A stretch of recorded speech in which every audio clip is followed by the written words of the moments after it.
اور آج تم اپنی ہی چھوڑی ہوئی سیٹس جب ان میں سے آدھی تم ہار جاتے ہو. ہر دفعہ جب یہ 4-5 سیٹس پہ الیکشن ہوتا ہے 1-2 ہار جاتا ہے, اپنی ہی چھوڑی ہوئی سیٹس ہار جاتا ہے, اور اپنی ہی چھوڑی ہوئی سیٹس میں کمی آ جاتی ہے تو کہتا ہے میں جیت گیا. بھائی ابھی تو تمہیں نواز شریف کو تو ابھی لیول پلینگ فیلڈ ملی نہیں ہے. تمہارا جو سب سے بڑا اوپوننٹ ہے وہ تو فیلڈ میں ہے ہی نہیں, جس کے نام سے اس کی پارٹی چلتی ہے, جس کے نام پہ ووٹ پڑتا ہے, وہ تو ابھی میدان میں ہے ہی نہیں. تمہارا مقابلہ تو اس دن, تمہارا تو اصلی جو تمہارا لیول ہے وہ اس دن سامنے آئے گا جس دن نواز شریف الیکٹورل فیلڈ میں انشاءاللہ تعالی واپس آئے گا, اور تمہارے لگائے ہوئے جھوٹے الزامات اور تمہاری بنی ہوئی سازشوں کے جال سے کلیئر ہو کے آئے گا انشاءاللہ تعالی. اور وہ دن دور نہیں ہے, کیونکہ میرا جو اپیل تھی اس میں ججز کے یہ ریمارکس ہیں کہ نواز شریف کا کوئی جرم ثابت نہیں ہوا جس جرم پہ مریم نواز کو سزا ملی تھی. تو ابھی تو تم انتظار کرو, تمہارا کچا چٹھا ابھی جو رہ گیا وہ بھی قوم کے سامنے آئے گا انشاءاللہ. تو اسٹیبلشمنٹ نے تمہیں یہ بتا دیا کہ یہ چور ہے, تو کیا تمہیں اسٹیبلشمنٹ نے کہا تھا کہ 5 کیرٹ کی ہیرے کی انگوٹھی مانگو؟ تمہیں اسٹیبلشمنٹ نے کہا تھا کہ توشہ خانہ کے سارے گفٹس جو ہیں وہ تم, اس میں ہیروں کے سیٹس بھی تھے, اس میں گھڑیاں بھی تھیں, وہ سارے تم گھر لے جاؤ اور ان کو جا کے خفیہ بیچ دو, اور اس کے بعد وہی جو اس کی جو پیسے تمہیں آئے وہ تم ڈکلیئر بھی نہ کرو, اس کے بارے میں تم جھوٹ بولو؟ یہ بھی تمہیں اسٹیبلشمنٹ نے کہا تھا. تو اسٹیبلشمنٹ نے تمہیں کہا تھا کہ 50 ارب روپے کی رقم جو ہے وہ تم سائفن آف کر دو, یہ تمہیں اسٹیبلشمنٹ نے کہا تھا. تمہیں اسٹیبلشمنٹ نے کہا تھا کہ جو پنکی پیرنی ہے اس کو اپنا فرنٹ وومن بناؤ اور جتنا مال لوٹ سکتے ہو لوٹو. ابھی ایک بہت بڑا سکینڈل اور آ رہا ہے جس توشہ خانہ پہ ابھی اس کی نااہلی ہوئی ہے, جس کے بارے میں اس نے ہمیشہ کی طرح ڈٹائی سے جھوٹ بولا ہے کل کہ مجھے تو عدالت نے کہا ہے کہ میں نااہل نہیں. عدالت نے کوئی ایسی بات نہیں کی. اب اس شخص کو یہ پتا نہیں ہے, اب وہ اپنے جو لوگ ہیں, جو اس کی پارٹی ہے, جو بھانمتی کا کنبا جگہ جگہ سے جوڑ کے, کچھ پی ایم ایل این سے لوگ لے کے, کچھ پیپلز پارٹی سے لے کر, کچھ باقی جماعتوں سے لے کر, جو اس نے لوٹوں کی جماعت کھڑی کی ہوئی ہے, وہ دیکھ رہے ہیں کہ اس کے سر سے دست شفقت اٹھ گیا ہے.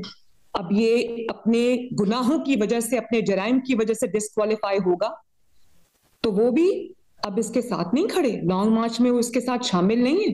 یہ ان کو تسلی دے رہا تھا کل جھوٹی کہ میں ڈسکوالیفائی نہیں ہوا, جھوٹ بول رہا تھا. عدالت نے ایسی کوئی بات نہیں کی, عدالت کو اس جھوٹ کا نوٹس لینا چاہیے.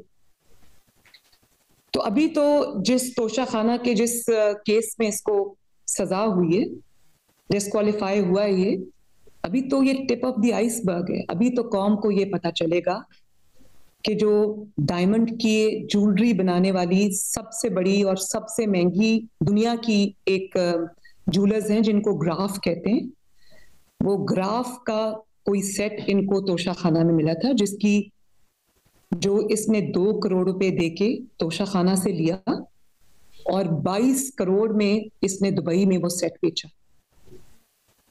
ابھی تک اس کو ملا کے اس کی حقیقت ابھی قوم کے سامنے آئے گی. یہ تقریباً 50 کروڑ تک کا ابھی تک اس نے جو توشہ خانہ, جو بیت المال جس کو کہتے ہیں, جو قوم کی امانت ہے, وہاں سے یہ چوری کر کے تو یہ بیچ چکا ہے. اس کا کوئی حساب کتاب قوم کے سامنے نہیں ہے, اس کا کوئی جو اس نے اس کو ڈکلیئر نہیں کیا, کچھ نہیں کیا. اور اب آپ جب اس کی انویسٹیگیشن اب ہو رہی ہے تو جو انکشافات سامنے آئیں گے اس سے قوم دنگ رہ جائے گی. اور ابھی جو اس کا فارن فنڈنگ کیس ہے, جس کو انہوں نے اب منی لانڈرنگ کیس کہنا شروع کر دیا ہے ایف آئی اے نے, تو جس نے آپ یہ دیکھیں کہ یہ اس کے اوپر ہر وہ الزام ثابت ہوا ہے اس کے خود کے اوپر جو اس نے کبھی دوسروں پہ لگایا تھا. کسی اور کے اوپر منی لانڈرنگ ثابت نہیں ہوئی ہے. آپ دیکھیں یہ چند دنوں میں ثابت شدہ منی لانڈرر بن کے قوم کے سامنے آئے گا. اس نے نہ صرف منی لانڈرنگ کی بلکہ اس کو چھپایا, مس ڈیکلریشنز کی. اور آپ اس کی جرت دیکھیں, تقریروں میں یہ کہتا ہے کہ مطلب کوئی جمہوری فساد بھی نہیں رکھا. تقریروں میں ان کو کہتا ہے کہ ہم تو اس لیے چھپ چھپ کے مل رہے تھے. اس کے پارٹی کے لوگ یہ کہتے ہیں, شاہ محمود قریشی صاحب نے یہ بات کی, اسد عمر صاحب نے یہ بات کی کہ ہم تو جلدی الیکشن چاہتے تھے تو ہم تو اسٹیبلشمنٹ سے اس لیے مل رہے تھے. تو بھائی آپ کو جلدی الیکشن اگر کسی نے دینا ہے تو وہ اسٹیبلشمنٹ نے دینا. آپ کی تو اے بی سی سیاست کی غلط ہے, آپ کی تو بیسک فاؤنڈیشن جو بنی ہوئی ہے وہی غلط ہے سیاست کی. آپ کس سے مانگ رہے ہیں؟ اسٹیبلشمنٹ سے الیکشن مانگ رہے ہیں. الیکشن کرانا یا نہ کرانا اسٹیبلشمنٹ کا کام ہے. آپ کو یہ بات کرتے ہوئے بھی شرم آنی چاہیے. اپنا کوئی آپ نے جمہوری فساد ہی رکھ لیا ہوتا, کوئی آپ نے کوئی نقاب ہی اوڑھ لیا ہوتا کہ انسان کو سمجھ تو آتی آپ کیا رہے ہیں.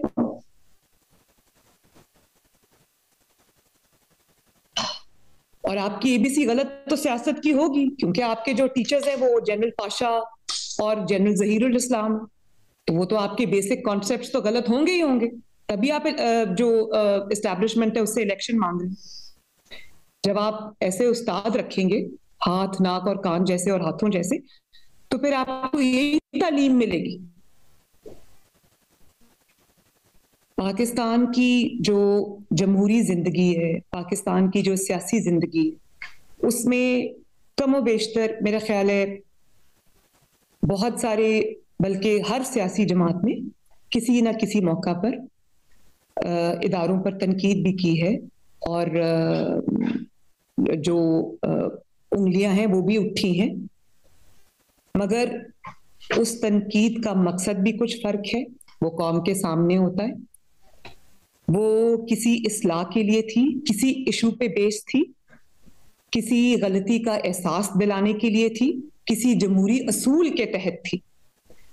اس کی جو تنقید ہے اسٹیبلشمنٹ کے اوپر, وہ نہ کسی نظریے کی وجہ سے ہے, نہ وہ کسی جمہوری اصول کی وجہ سے, نہ ہی وہ کسی ذاتی اصول کی وجہ سے. وہ صرف اس لیے ہے کہ اللہ کا واسطہ ہے میرے سر پہ دوبارہ سے دست شفقت رکھو, میری بیساکھیاں بن جاؤ, میرے ہاتھ ناک اور آنکھیں بن جاؤ, اور ورنہ میں گالم گلوچ کروں گا, ورنہ میں میر جعفر کہوں گا, میں میر صادق کہوں گا, میں جانور کہوں گا.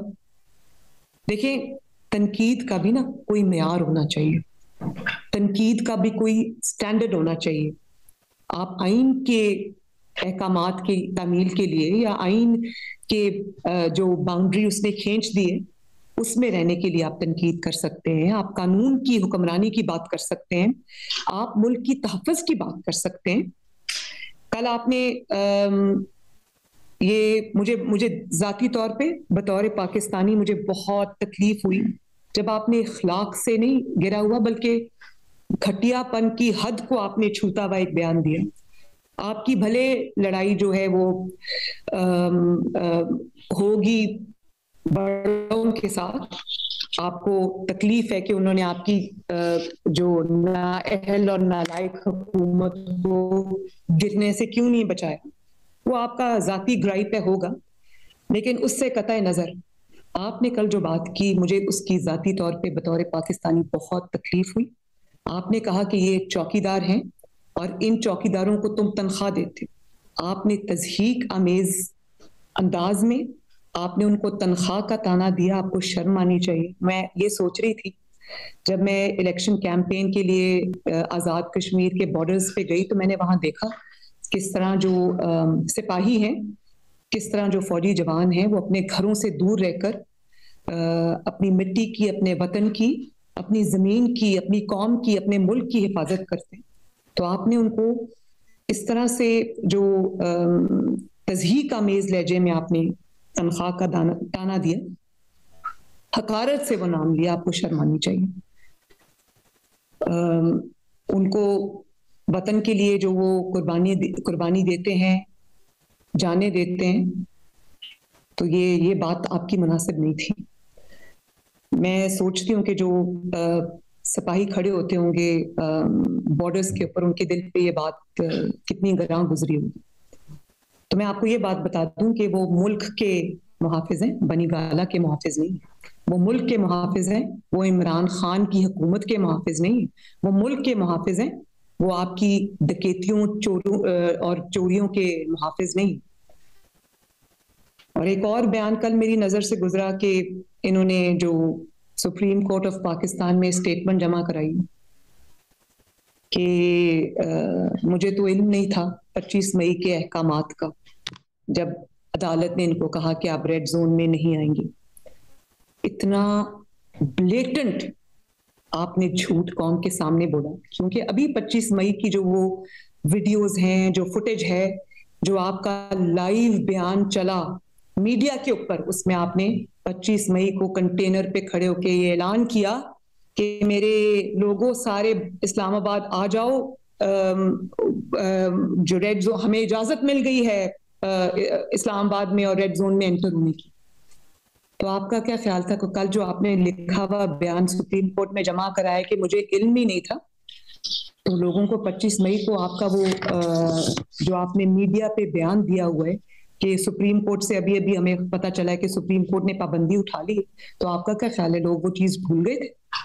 آپ نے کل لکھ کر دیا سپریم کورٹ کو اتنا بڑا جھوٹ, اور افسوس مجھے یہ نہیں کہ آپ نے جھوٹ بولا ہے, افسوس مجھے صرف اس بات ہے, میں آپ سے سچ ایکسپیکٹ ہی نہیں کرتی. آپ کی پرورش بھی جھوٹوں میں ہوئی ہے, آپ کی سیاسی ٹریننگ بھی جھوٹوں میں ہوئی ہے, آپ کی سیاسی پرورش جھوٹوں میں ہوئی ہے. آپ جھوٹ نہ بولے تو آپ ایک دن کسی سیاسی میدان میں ٹک نہیں سکتے. مجھے اس کا افسوس نہیں ہے اور نہ مجھے اس پہ کوئی حیرانگی ہے, کیونکہ آپ کا کام ہی جھوٹ بولنا. مجھے افسوس یہ ہے کہ اس جھوٹ کی کوئی پکڑ نہیں ہے. مجھے افسوس اس بات کا ہے کہ جب عدالت نے یہ کہہ دیا کہ ہو سکتا ہے کیا عمران خان کو خبر نہ ملی ہو, تو آپ نے, اب عدالت نے یہ کہہ دیا تھا تو عمران خان کوئی پاگل تھا وہ یہ کہتا کہ جی جی نہیں مجھے خبر مل گئی. اتنا سچ بولنے کا حوصلہ تو آپ میں ہے نہیں. بات یہ ہے کہ عدالت کو اس کا نوٹس لینا چاہیے, اگر انہوں نے ابھی تک اس جھوٹ کا نوٹس نہیں لیا, اور اگر اس طرح کے جھوٹوں کا, اس قسم کے لغو باتوں کا, اس طرح کے پروپیگینڈے کا, اس قسم کی سازشوں کا, اس قسم کے فتنے کا نوٹس عدالت نہیں لے گی, تو اس طرح کے کیریکٹرز, اس طرح کے کردار, اس طرح کے گھنونے کردار جو ہے وہ پاکستان میں پیدا ہوتے رہیں گے. نہ پھر جھوٹ کی گرفت ہوگی اور جرائم پیشہ افراد پھر پاکستان کے لیڈرز بننا شروع ہو جائیں گے. جی میڈم